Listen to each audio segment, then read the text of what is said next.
Hi ಎಲ್ರಿಗೂ ನಮಸ್ಕಾರ. ಇವತ್ತು ಒಂದು ಒಳ್ಳೆ ಬ್ರೇಕ್ಫಾಸ್ಟ್ ರೆಸಿಪಿನ ನಾನಿಲ್ಲಿ ತೋರಿಸ್ಕೊಡ್ತಾ ಇದ್ದೀನಿ. ನೀವು ಕ್ಯಾಪ್ಷನಲ್ಲಿ ನೋಡಿರೋ ಹಾಗೆ ಇವತ್ತು ನಾನು ಇಡ್ಲಿ ಹಾಗೂ ಉದ್ದಿನ ವಡೆನ ಯಾವ ರೀತಿ ಮಾಡೋದು ಅಂತ ತೋರಿಸ್ಕೊಡ್ತಾ ಇದ್ದೀನಿ. ಇಡ್ಲಿ ಜೊತೆ ಕಾಯಿ ಚಟ್ನಿ ಹಾಗೂ ಸಾಂಬಾರನ್ನು ಕೂಡ ಯಾವ ರೀತಿ ಮಾಡೋದು ಅಂತ ತೋರಿಸ್ಕೊಡ್ತಾ ಇದ್ದೀನಿ. ತುಂಬ ಸಿಂಪಲ್ ಆಗಿ ಉದ್ದಿನ ವಡೆನ ನಾವು ಮನೆಯಲ್ಲೇ ಮಾಡ್ಕೋಬೋದು.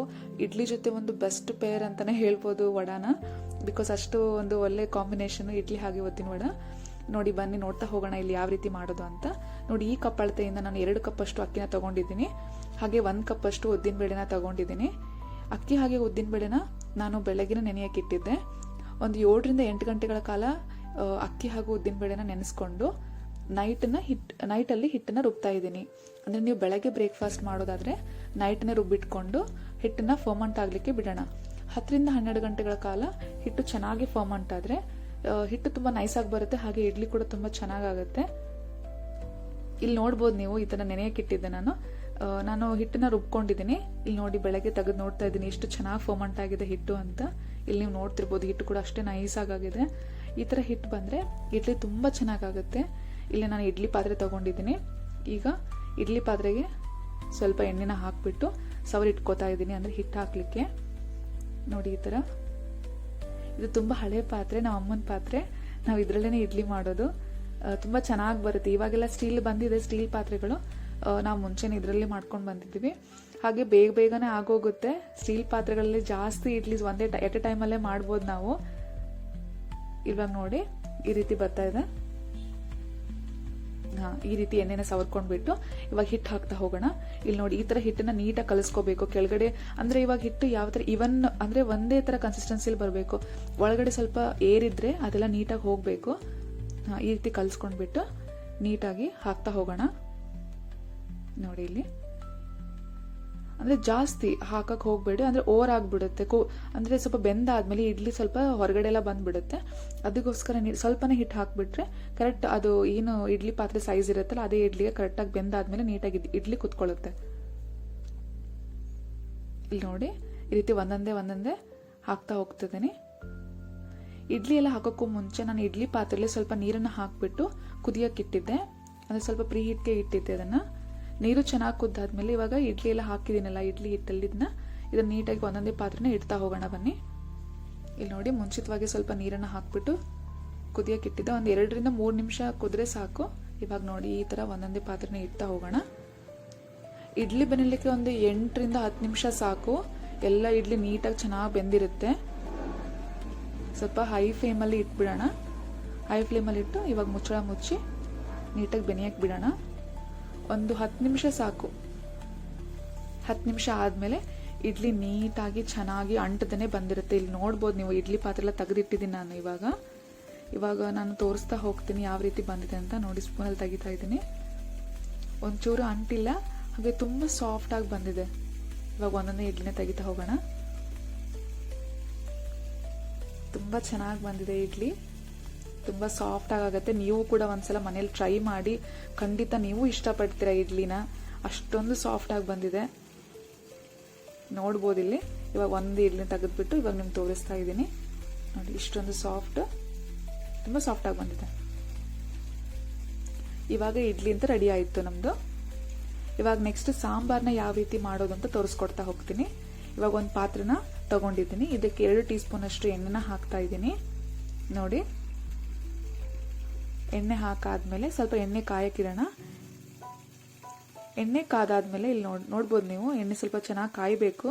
ಕಾದಾದ್ಮೇಲೆ ಅರ್ಧ ಟೀ ಸ್ಪೂನ್ ಅಷ್ಟು ಜೀರಿಗೆ ಹಾಗೂ ಅರ್ಧ ಟೀ ಸ್ಪೂನ್ ಅಷ್ಟು ಜೀರಿಗೆನ ಹಾಕ್ತಾ ಇದ್ದೀನಿ. ಸಾಸಿವೆ ಹಾಕಿ ಜೀರಿಗೆನ ಸ್ವಲ್ಪ ಚೆನ್ನಾಗಿ ಇದು ಫ್ರೈ ಆದ್ಮೇಲೆ ಈರುಳ್ಳಿನ ಹಾಕೋಣ.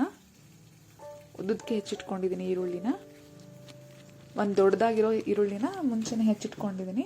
ಹಾಗೆ ಸಿಪ್ಪೆ ಬಿಡಿಸ್ಕೊಂಡಿರೋಂಥ ಬೆಳ್ಳುಳ್ಳಿನ ಇವಾಗ ಹಾಕ್ತಾ ಇದ್ದೀನಿ. ನೋಡ್ಬೋದು ನೀವು. ಸ್ವಲ್ಪ ಮೀಡಿಯಂ ಫ್ಲೇಮಲ್ಲಿ ಇಟ್ಟಲ್ಲಿ ಇದನ್ನೆಲ್ಲ ಫ್ರೈ ಮಾಡ್ಕೊಂಡ್ಬಿಡೋಣ. ಹಾಗೆ 1 ಎಸಳಷ್ಟು ಕರಿಬೇವಿನ ಸೊಪ್ಪನ್ನ ಕೂಡ ಹಾಕ್ತಾ ಇದ್ದೀನಿ ಒಗ್ಗರಣೆಗೆ. ಇದನ್ನೆಲ್ಲ ಚೆನ್ನಾಗಿ ಫ್ರೈ ಮಾಡ್ಕೊಂಡ್ಬಿಡೋಣ. ಈರುಳ್ಳಿ ಸ್ವಲ್ಪ ಹಸಿ ವಾಸನೆ ಹೋಗ್ಬಿಟ್ಟು ಸ್ವಲ್ಪ ಮೆತ್ತಗಾಗಬೇಕು, ಅಲ್ಲಿವರೆಗೂ ನೀಟಾಗಿ ಫ್ರೈ ಮಾಡ್ಕೊಂಡ್ಬಿಡೋಣ. ಹೈ ಫ್ಲೇಮಲ್ಲಿ ಇಟ್ಬಿಟ್ರೆ ಬೇಗನೆ ಸ್ವಲ್ಪ ಹೊತ್ಕೊಂಡಂಗೆ ಆಗ್ಬಿಡುತ್ತೆ. ಅದಕ್ಕೆ ಸ್ವಲ್ಪ ಮೀಡಿಯಂ ಫ್ಲೇಮಲ್ಲಿ ಇಟ್ಬಿಟ್ಟು ನೀಟಾಗಿ ಈ ಥರ ಫ್ರೈ ಮಾಡ್ತಾ ಹೋಗೋಣ. ನೋಡಿ ಇಲ್ಲಿ ಬೆಂದಿದೆ ಸ್ವಲ್ಪ ಈರುಳ್ಳಿ. ಇವಾಗ ನಾನು ಅದಕ್ಕೆ ಸ್ವಲ್ಪ ಅರಿಶಿನ ಪುಡಿನ ಹಾಕ್ತಾ ಇದ್ದೀನಿ. ಅರಿಶಿನ ಪುಡಿನ ಹಾಕ್ಕೊಂಡ್ಬಿಟ್ಟು ಹಾಗೆ ಇದರ ಜೊತೆ ನಾವೀಗ ಸ್ವಲ್ಪ ಮಸಾಲೆ ಕೂಡ ಹಾಕ್ತಾ ಇದ್ದೀನಿ. ಅಂದರೆ ಸಾಂಬಾರ್ ಪುಡಿ ಮಸಾಲೆ ಹಾಗೂ ಗರಂ ಮಸಾಲೆನ ಹಾಕ್ತಾ ಇದ್ದೀನಿ. ಅದೊಂದು ಟೀ ಸ್ಪೂನು ಮತ್ತು ಮಸಾಲೆ 1 ಟೀ ಸ್ಪೂನು. ಹಾಗೆ ನಿಮಗೆ ರುಚಿಗೆ ಎಷ್ಟು ಬೇಕೋ ಅಷ್ಟೊಂದು ಉಪ್ಪನ್ನು ಕೂಡ ಇಲ್ಲಿ ಆ್ಯಡ್ ಮಾಡ್ತಾ ಇದ್ದೀನಿ. ಇವಾಗ ಗರಂ ಮಸಾಲ ಹಾಗೆ ಸಾಂಬಾರ್ ಪುಡಿನ ಇಲ್ಲಿ ಸೇರಿಸ್ಕೊಂಡಿದ್ದೀನಿ. ಹಾಗೆ ಅದಕ್ಕೆ ಟೊಮೆಟೊನ ಕೂಡ ಆ್ಯಡ್ ಮಾಡಿದ್ದೀನಲ್ವ, ಟೊಮೆಟೊ ಚೆನ್ನಾಗಿ ಬೆನಿಬೇಕು.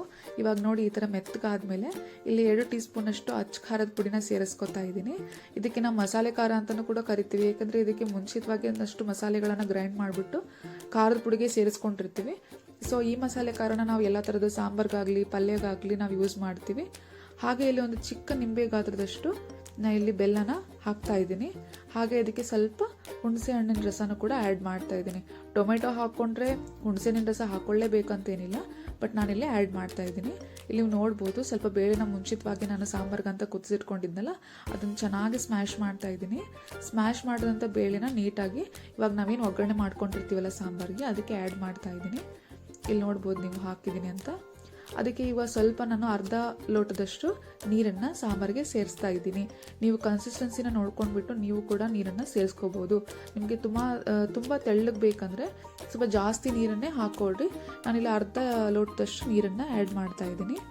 ಹಾಗೆ ಇದಕ್ಕೆ ಸ್ವಲ್ಪ ಹಸಿ ಕೊಬ್ಬರಿನ ತುರಿದಿಟ್ಕೊಂಡಿದ್ದೆ, ಅದನ್ನು ಇಲ್ಲಿ ಒಂದು ಕುದಿ ಬಂದಮೇಲೆ ಅದಕ್ಕೆ ಆ್ಯಡ್ ಮಾಡ್ತಾ ಇದ್ದೀನಿ. ಇವಾಗ ನೋಡಿ ಈ ಥರ ಕುದಿ ಬರಬೇಕು. ಕುದಿ ಬಂದಾದಮೇಲೆ ಕೊನೆಗೆ ನಾವಿಲ್ಲಿ ಸ್ವಲ್ಪ ಹಸಿ ಕೊಬ್ಬರಿನ ಸೇರಿಸ್ಕೊಳ್ತಾ ಇದ್ದೀನಿ. ನಮ್ಮ ಮನೇಲಿ ತುಂಬ ಹಸಿ ಕೊಬ್ಬರಿನ ಅಷ್ಟೊಂದು ಇಷ್ಟಪಡಲ್ಲ, ಅದಕ್ಕೋಸ್ಕರ ನಾನು ಒಂದು ಅರ್ಧ ಕಪ್ಪಷ್ಟು ತೊಳೆದಿಟ್ಕೊಂಡಿದ್ದೆ, ಅದನ್ನು ಸಾಂಬಾರಿಗೆ ಆ್ಯಡ್ ಮಾಡ್ತಾ ಇದ್ದೀನಿ. ಇಲ್ಲಿ ನೀವು ನೋಡ್ಬೋದು ಎಷ್ಟು ಚೆನ್ನಾಗಿ ಬಂದಿದೆ ಸಾಂಬಾರು ಅಂತ. ಈ ಸಾಂಬಾರು ಬೆಸ್ಟ್ ಕಾಂಬಿನೇಷನ್ನು ಇಡ್ಲಿಗೆ. ಇಲ್ಲಿ ನೋಡ್ಬೋದು ಇವಾಗ ಇದು ರೆಡಿ ಆಗಿದೆ ಸಾಂಬಾರು. ಇವಾಗ ನೋಡಿ ಒಂದು 2 ಕುದಿ ಅಷ್ಟೇ ರೆಡಿ ಆಗಿಬಿಡ್ತು. ಇಲ್ಲಿ ಸೈಡಿಗೆ ನಾನು ಚಟ್ನಿಗೆ ಕೂಡ ರೆಡಿ ಮಾಡ್ಕೋತಾ ಇದ್ದೀನಿ. ಕಾಯಿ ಚಟ್ನಿಗೆ ಸ್ವಲ್ಪ ಶುಂಠಿ, ಸ್ವಲ್ಪ ಬೆಳ್ಳುಳ್ಳಿ, ಹಾಗೆ ಸ್ವಲ್ಪ ಕರಿಬೇವಿನ ಸೊಪ್ಪನ್ನ ತೊಗೊಂಡಿದ್ದೀನಿ, ಮತ್ತು ಹಾಗೆ ಸ್ವಲ್ಪ ಹಸಿಮೆಣಸಿನ್ಕಾಯಿನ ತೊಗೊಂಡಿದ್ದೀನಿ. ಈಗ ನಾವು ಕಾಯಿ ಚಟ್ನಿನ ಕೆಲವೊಬ್ಬರು ಹಾಗೆ ಹುರಿದಂಗೆ ಮಾಡ್ಕೊಳ್ತಾರೆ. ಹಸಿ ಕಾಯಿ ತುರಿಗೆ ಸ್ವಲ್ಪ ಮೆಣಸಿನ್ಕಾಯಿ ಹಾಕ್ಬಿಟ್ಟು ಶುಂಠಿ, ಬೆಳ್ಳುಳ್ಳಿ ಹಾಗೆ ಕರಿಬೇವನ್ನ ಹಾಕ್ತಿರ್ತಾರೆ. ಆದರೆ ನಾನಿಲ್ಲಿ ಮುಂಚಿತವಾಗಿ ಸ್ವಲ್ಪ 1 ಟೀ ಸ್ಪೂನ್ ಆಯಿಲ್ ಹಾಕ್ಬಿಟ್ಟು ಎಲ್ಲ ಫ್ರೈ ಮಾಡಿಕೊಂಡು ಆಮೇಲೆ ಅದನ್ನು ಹಸಿ ಕೊಬ್ಬರಿಗೆ ಮಿಕ್ಸ್ ಮಾಡ್ತಾ ಇದ್ದೀನಿ. ಆ ಥರ ಕೂಡ ನೀವು ಚಟ್ನಿ ಮಾಡ್ಕೋಬೋದು, ಆದರೆ ಈ ಟೇಸ್ಟ್ ಕೂಡ ಸ್ವಲ್ಪ ಡಿಫ್ರೆಂಟ್ ಆಗಿರುತ್ತೆ, ಬಟ್ ಚೆನ್ನಾಗಿರುತ್ತೆ. ನೀವು ಒಂದ್ಸಲ ಮನೆಯಲ್ಲಿ ಈ ಥರ ಎಣ್ಣೆಲಿ ಮುಂಚಿತವಾಗ್ಲೇ ಮೆಣಸಿನ್ಕಾಯಿ ಆಗಿರ್ಬೋದು, ಶುಂಠಿ, ಬೆಳ್ಳುಳ್ಳಿ ಹಾಗೆ ಕರಿಬೇವಿನ ಸೊಪ್ಪನ್ನ ಮುಂಚಿತವಾಗ್ಲೇ ಹುರ್ಕೊಂಡು ಆಮೇಲೆ ನೀವು ಹಸಿ ಕೊಬ್ಬರಿಗೆ ಇದನ್ನು ಸೇರಿಸ್ಕೋಬೋದು. ಹಸಿಯಾಗಿ ಹಾಕಿದ್ರೂ ಏನು ಪ್ರಾಬ್ಲಮ್ ಇಲ್ಲ, ಆದರೆ ಆ ಟೇಸ್ಟ್ ಡಿಫ್ರೆಂಟ್ ಆಗಿರುತ್ತೆ, ಈ ಟೇಸ್ಟ್ ಡಿಫ್ರೆಂಟ್ ಆಗಿರುತ್ತೆ. ಇವಾಗ ನೋಡಿ ಹುರಿದಿಟ್ಕೊಂಡಿರೋ ಅಂಥ ಇವನ್ನೆಲ್ಲ ಮೆಣಸಿನ್ಕಾಯಿ ಇವನ್ನೆಲ್ಲನೂ ನಾನು ಸಪ್ರೇಟ್ ಒಂದು ಪ್ಲೇಟ್ಗೆ ತೆಗೆದಿಡ್ತಾ ಇದ್ದೀನಿ. ಏನಕ್ಕಂದರೆ ಇವಾಗ ನಾವು ಹಸಿ ಕೊಬ್ಬರಿನ ನೀಟಾಗಿ ತುರ್ಕೊಳ್ತಾರೆ, ನಾವು ನೀಟಾಗಿ ಚಿಕ್ಕದಾಗಿ ಹೆಚ್ಕೊಂಡು ಇಟ್ಕೊಡ್ತಿದ್ದೀನಿ. ಕ್ವಿಕ್ಕಾಗಿ ಒಂದು ಚಟ್ನಿಗೆ ಒಗ್ಗರಣೆ ರೆಡಿ ಮಾಡ್ಕೊಂಬಿಡೋಣ. ಇಲ್ಲಿ 2 ಟೀ ಸ್ಪೂನ್ ಅಷ್ಟು ಎಣ್ಣೆನ ಹಾಕ್ಬಿಟ್ಟು ಸ್ವಲ್ಪ ಉದ್ದಿನಬೇಳೆ, ಅಂದರೆ 1 ಚಮಚದಷ್ಟು ಉದ್ದಿನಬೇಳೆನ ತಗೊಳ್ಳಿ. ಹೆಸರುಬೇಳೆ ಹಾಕೋರು ಹೆಸರುಬೇಳೆ ಕೂಡ ಹಾಕ್ಬೋದು, ಅದು ಚೆನ್ನಾಗಿರುತ್ತೆ. ಇಲ್ಲಿ ಒಂದು ಅರ್ಧ ಟೀ ಸ್ಪೂನ್ ಅಷ್ಟು ಸಾಸಿವೆ, ಅರ್ಧ ಟೀ ಸ್ಪೂನ್ ಅಷ್ಟು ಜೀರಿಗೆನ ಮಿಕ್ಸ್ ಮಾಡಿಬಿಟ್ಟು ಇವಾಗ ಒಗ್ಗರಣೆಗೆ ಹಾಕ್ತಾ ಇದ್ದೀನಿ. ಹಾಗೆ ಇಲ್ಲಿ 1 ಎಸಳಷ್ಟು ಕರಿಬೇವಿನ ಸೊಪ್ಪನ್ನು ಕೂಡ ಹಾಕ್ತಾ ಇದ್ದೀನಿ. ಇದು ನಾವೀಗ ಏನು ಚಟ್ನಿ ಮಾಡ್ಕೊಳ್ತೀವಲ್ಲ ಆ ಚಟ್ನಿಗೆ ಒಗ್ಗರಣೆ ಅಂತ ಹಾಕ್ತಾ ಇದ್ದೀನಿ. ಕೆಲವೊಬ್ರು ಹಿಂಗೆ ಹಾಕ್ತಾರೆ, ಮತ್ತು ಒಣ ಮೆಣಸಿನ್ಕಾಯಿನ ಕೂಡ ಹಾಕ್ತಾರೆ, ಕಡಲೆಬೇಳೆನೂ ಹಾಕ್ತಾರೆ. ಆದರೆ ನಾವಿಲ್ಲಿ ಸಿಂಪಲ್ ಆಗಿ ಜಸ್ಟ್ ಒಂದು ಉದ್ದಿನಬೇಳೆ ಹಾಗೆ ಸಾಸಿವೆ, ಜೀರಿಗೆ, ಕರಿಬೇವೊಂದು ಒಗ್ಗರಣೆ ರೆಡಿ ಮಾಡ್ಕೊಳ್ತಾ ಇದ್ದೀನಿ. ಇದಕ್ಕೆ ನೀವು ಬೇಕಂದರೆ ಒಣ ಮೆಣಸಿನ್ಕಾಯಿ ಕೂಡ ಆ್ಯಡ್ ಮಾಡ್ಕೋಬೋದು ಒಗ್ಗರಣೆಗೆ. ಇವಾಗ ನೋಡ್ಬೋದು ಇಲ್ಲಿ ಈ ಥರ ಒಂದು ಕ್ವಿಕ್ಕಾಗಿ ಚಟ್ನಿಗೆ ಒಗ್ಗರಣೆನ ರೆಡಿ ಮಾಡ್ಕೊಳ್ಳೋಣ. ಇದನ್ನು ರೆಡಿ ಮಾಡ್ಕೊಂಡ್ಬಿಟ್ಟು ಸೈಡಿಗೆ ಎತ್ತಿಟ್ಕೊಂಡ್ಬಿಡೋಣ. ಅಂದರೆ ಇವಾಗ ಚಟ್ನಿನ ಮಿಕ್ಸಿಲಿ ರುಬ್ಕೋಬೇಕಾಗತ್ತೆ, ಅದಕ್ಕೋಸ್ಕರ. ಆಯಿತು ಅನ್ಕೋತೀನಿ. ಇದು ಸ್ವಲ್ಪ ಕೆಂಪಗಾಗಬೇಕು, ಉದ್ದಿನಬೇಳೆ ಸ್ವಲ್ಪ ಕಲರ್ ಈ ಥರ ಇವಾಗ ಬಿಳಿ ಇರುತ್ತಲ್ಲ, ಸ್ವಲ್ಪ ಈ ಥರ ಗೋಲ್ಡನ್ ಕಲರ್ಗೆ ಬಂದ ತಕ್ಷಣ ಸ್ಟೋವ್ನ ಆಫ್ ಮಾಡಿಬಿಟ್ಟು ಒಗ್ಗರಣೆ ತೆಗೆದಿಟ್ಕೊಳ್ಳೋಣ. ಇಲ್ಲಿ ನೋಡಿ ನಾನು ಹಸಿ ಕೊಬ್ಬರಿನ ನೀಟಾಗಿ ಚಿಕ್ಕದಾಗಿ ಹೆಚ್ಚಿಟ್ಕೊಳ್ತಾ ಇದ್ದೀನಿ ಚಟ್ನಿ ಮಾಡಲಿಕ್ಕೆ. ನೀವು ಖಾರಕ್ಕೆ ತಕ್ಕಂಗೆ ಮೆಣಸಿನ್ಕಾಯಿನ ಆ್ಯಡ್ ಮಾಡ್ಕೋಬೋದು. ನಾವಿಲ್ಲಿ ಜಾಸ್ತಿ ಖಾರ ಬೇಡ ಅಂದ್ಬಿಟ್ಟು 4 ರಿಂದ 5 ಮೆಣಸಿನ್ಕಾಯಿನ ತೊಗೊಂಡಿದ್ದೀನಿ. ಇಲ್ಲಿ ನೋಡಿ ಈ ಥರ ಚಿಕ್ಕದಾಗಿ ಕ್ಯೂಬ್ಸ್ ಆಗಿ ಕಟ್ ಮಾಡಿ ಇಟ್ಕೊಳ್ತಾ ಇದ್ದೀನಿ. ಹಸಿ ಕೊಬ್ಬರಿನ ನೀಟಾಗಿ ತೆಗೆದಿಟ್ಕೊಂಡ್ಬಿಟ್ಟು ಆಮೇಲೆ ಒಗ್ಗರಣೆಗೆ ಸೇರಿಸ್ತಾ ಇದ್ದೀನಿ. ನೀವು ಇವಾಗ ಏನು ಚಟ್ನಿ ಮಾಡಲಿಕ್ಕೆ ಅಂತ ಮುಂಚಿತವಾಗಿ ಹುರಿದಿಟ್ಕೊಂಡಿರ್ತೀರಲ್ಲ, ಮೆಣಸಿನ್ಕಾಯಿ ಆಗಿರ್ಬೋದು ಅಥವಾ ಇದು ಶುಂಠಿ ಬೆಳ್ಳುಳ್ಳಿ ಕರಿಬೇವನ್ನ ಅದರಲ್ಲಿ ಒಗ್ಗರಣೆ, ಅದರಲ್ಲಿ ನೀವು ಇದು ಹಸಿ ಕೊಬ್ಬರಿನ ಹಾಕಬಾರ್ದು. ನೀವು ಸಪ್ರೇಟಾಗಿ ಹಸಿ ಕೊಬ್ಬರಿನ ಕಟ್ ಮಾಡಿ ಇಟ್ಕೊಂಡು ಮಿಕ್ಸಿ ಜಾರಿಗೆ ಹಾಕ್ಬಿಟ್ಟು ಆಮೇಲೆ ನೀವು ಫ್ರೈ ಮಾಡ್ಕೊಂಡಿರೋಂಥ ಮೆಣಸಿನ್ಕಾಯಿನ ಇದಕ್ಕೆ ಆ್ಯಡ್ ಮಾಡಬೇಕು. ಇಲ್ಲಿ ನೋಡಿ, ಹಸಿ ಕೊಬ್ಬರಿನ ಸಪ್ರೇಟಾಗಿ ಹಾಕ್ಬಿಟ್ಟು ಆಮೇಲೆ ಇಲ್ಲಿ ನಾವೇನು ಫ್ರೈ ಮಾಡ್ಕೊಂಡಿದ್ವಲ್ಲ ಮುಂಚಿತವಾಗೆ ಅದನ್ನು ಎಲ್ಲ ಹಾಕ್ತಾ ಇದ್ದೀನಿ. ಕೆಲವೊಬ್ರು ಇದಕ್ಕೆ ಪುಟಾಣಿನ ಹಾಕ್ತಾರೆ, ಪುಟಾಣಿ ಅಂದರೆ ಹೊರಗಡ್ಲೆ ಅಂತ. ಆದರೆ ನಾವಿಲ್ಲಿ ಅದನ್ನ ಆ್ಯಡ್ ಮಾಡ್ತಾ ಇಲ್ಲ, ಯಾಕಂದರೆ ನಮ್ಮ ಮನೇಲಿ ಯಾರು ಅಷ್ಟು ಪುಟಾಣಿ ಹಾಕಿರೋಂಥ ಚಟ್ನಿನ ಜಾಸ್ತಿ ಇಷ್ಟಪಡಲ್ಲ. ಹಾಗಾಗಿ ನಾವು ಇಷ್ಟೇ ಸಿಂಪಲ್ ಆಗಿನೇ ಚಟ್ನಿನ ತಯಾರು ಮಾಡ್ತಾ ಇದ್ದೀನಿ.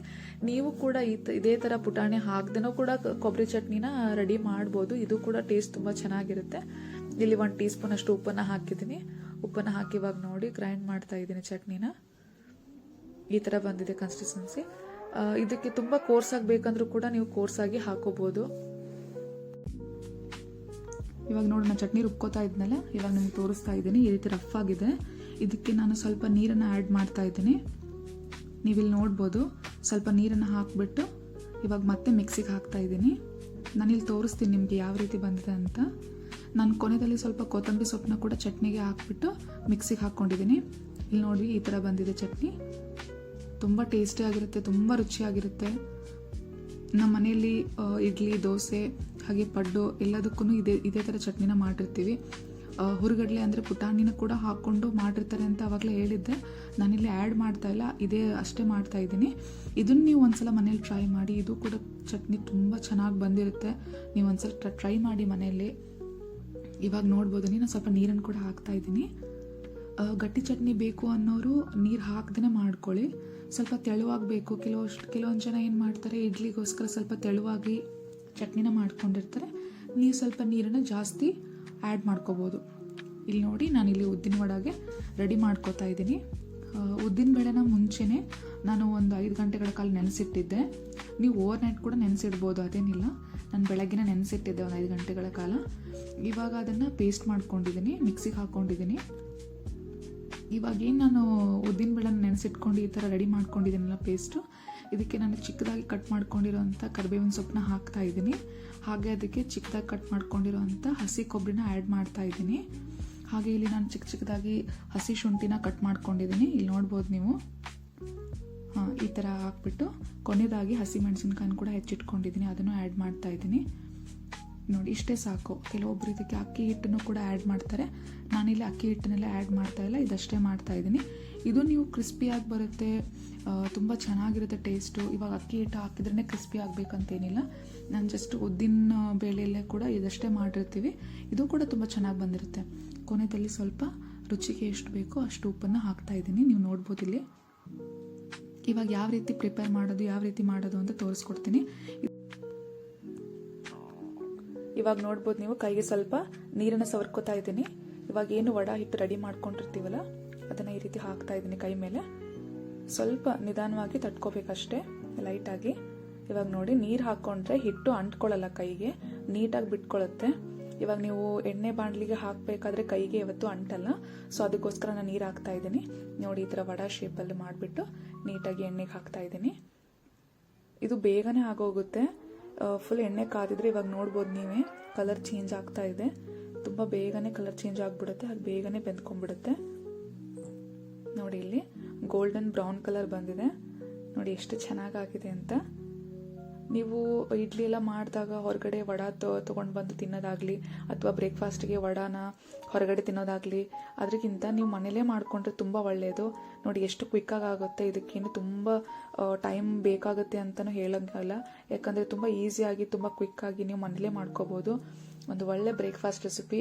ಇಡ್ಲಿ ಜೊತೆ ಅಂದ್ರೆ ತುಂಬ ಒಳ್ಳೆ ಕಾಂಬಿನೇಷನ್ ಅಂತಲೇ ಹೇಳ್ಬೋದು. ಇವಾಗ ನೀವೇ ನೋಡ್ತಾ ಇದ್ದೀರಾ ಎಷ್ಟು ಚೆನ್ನಾಗಿ ಬಂದಿದೆ ವಡೆ ಅಂತ. ಇಲ್ಲಿ ನೋಡ್ಬೋದು ನೀವು, ಇಡ್ಲಿ ಜೊತೆ ನಾನು ಇಡ್ಲಿ ಚಟ್ನಿ ಸಾಂಬಾರ್ ಹಾಗೆ ಉದ್ದಿನ ವಡೆನ ಸರ್ವ್ ಮಾಡ್ತಾ ಇದ್ದೀನಿ. Thanks for watching. Do subscribe, share and like the channel.